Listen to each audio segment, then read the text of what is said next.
alcançar os objetivos de desenvolvimento do milénio, nem mesmo na Europa, pelo menos no que, por exemplo, respeita à tuberculose.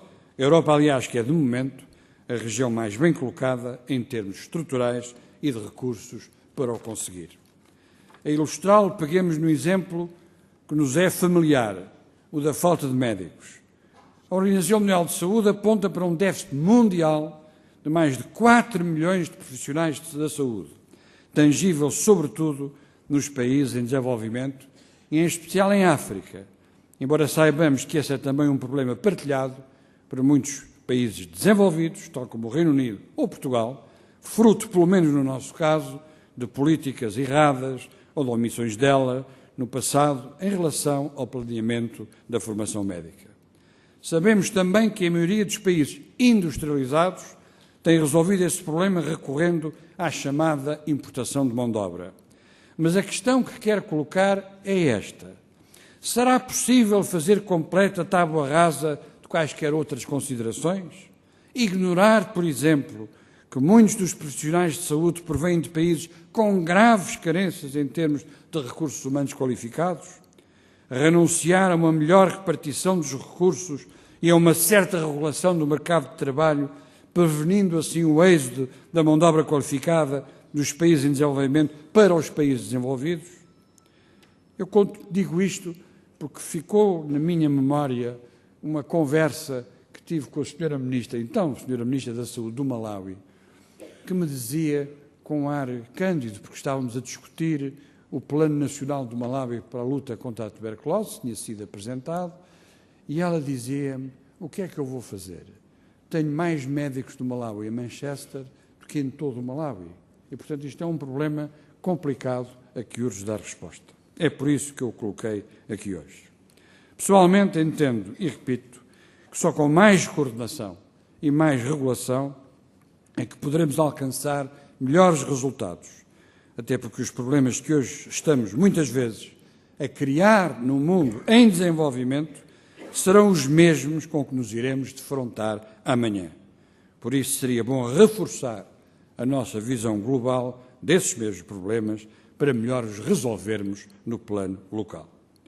Em segundo lugar, há que preparar uma mudança de mentalidades e atitudes junto dos cidadãos dos países desenvolvidos. Para preparar o futuro, importa começar a desativar a bomba demográfica que mencionei no ponto anterior. É com certeza preciso fomentar um debate público que permita levar a cabo reformas criativas num vasto leque de políticas, não apenas as destinadas a aumentar o crescimento demográfico, mas políticas de integração dos imigrantes, políticas de mobilidade acrescida que favoreça, por que não, o turismo de terceira idade e o turismo médico, os quais exigem uma componente humana significativa e que, por conseguinte, poderão favorecer a criação de emprego nos países em desenvolvimento.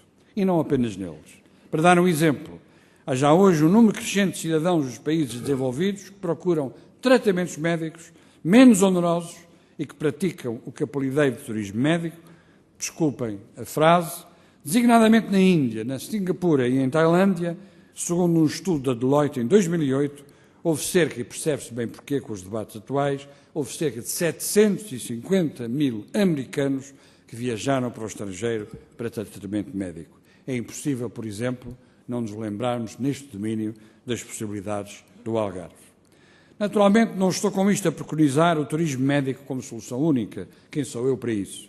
Estou apenas a ilustrar a necessidade de recorrer a um leque variado de medidas para encontrar soluções para os inúmeros problemas com que nos deparamos na área da saúde pública, por forma a que o sistema global de saúde possa ter uma capacidade de resposta sempre mais satisfatória, porque será sempre exigível nesse sentido.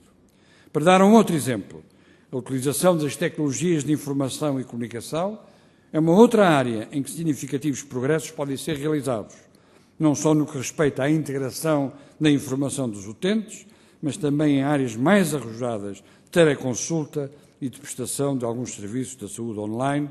Registremos o que tem sido feito neste domínio, amplas perspectivas se abrem também aqui.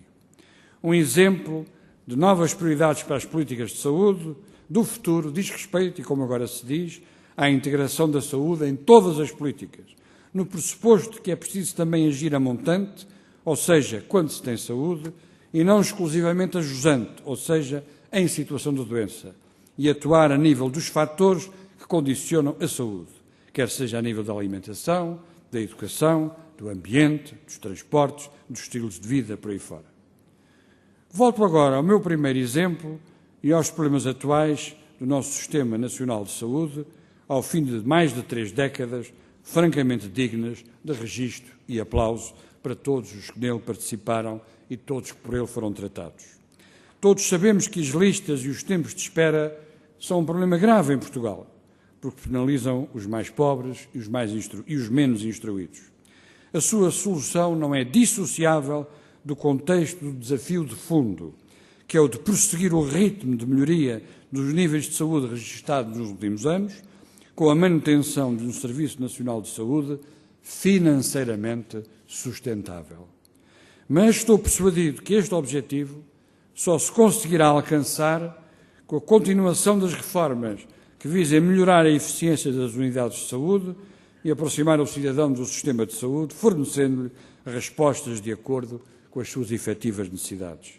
A verdade é que há também que promover, sem dúvida, uma educação para a saúde e para a justa percepção e avaliação das necessidades. A terceira questão, da boa gestão da saúde pública.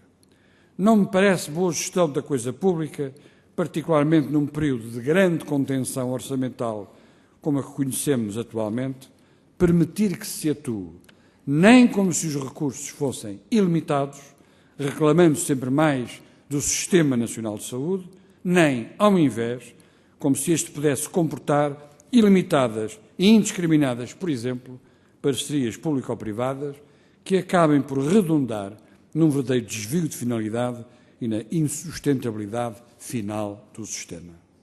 Não estou com isto, mais uma vez o digo, a negligenciar o papel indispensável do setor privado na saúde. Apenas quero chamar a atenção para o facto de a defesa do interesse público requerer cada vez mais compromissos e a arbitragem de interesses, de grupos de interesses, profissionais ou económicos, que são, temos de o reconhecer, quase sempre contraditórios.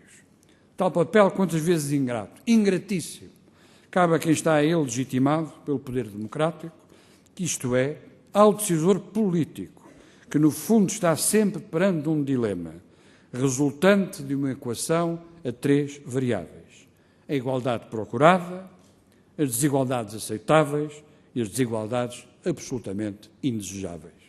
Por isso é que a saúde pública é, antes de mais e sempre, um problema político, talvez uma das variáveis fundamentais da matriz de justiça social que qualquer regime democrático procura realizar.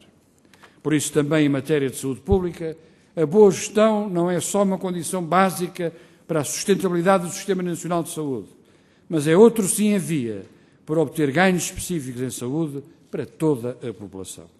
E por toda a população entenda-se aqui todos e cada um, porque no centro do sistema está e tem de permanecer, como se diz, sempre o cidadão e o ser humano, e como sua trave mestra, o princípio inabalável do interesse público. Em última instância, a resolução da difícil equação que acima referi exige, penso eu, uma nova articulação virtuosa entre a justiça social, a sustentabilidade ambiental e financeira e a eficiência económica na dupla dimensão global e local. É este, e só este, o caminho, em meu entender, modestamente, em meu entender, que dará a todos nós, bem sobretudo às gerações vindouras, um mundo mais livre, mais justo e mais próspero. E, claro, evidentemente, um futuro com mais saúde. Muito obrigado.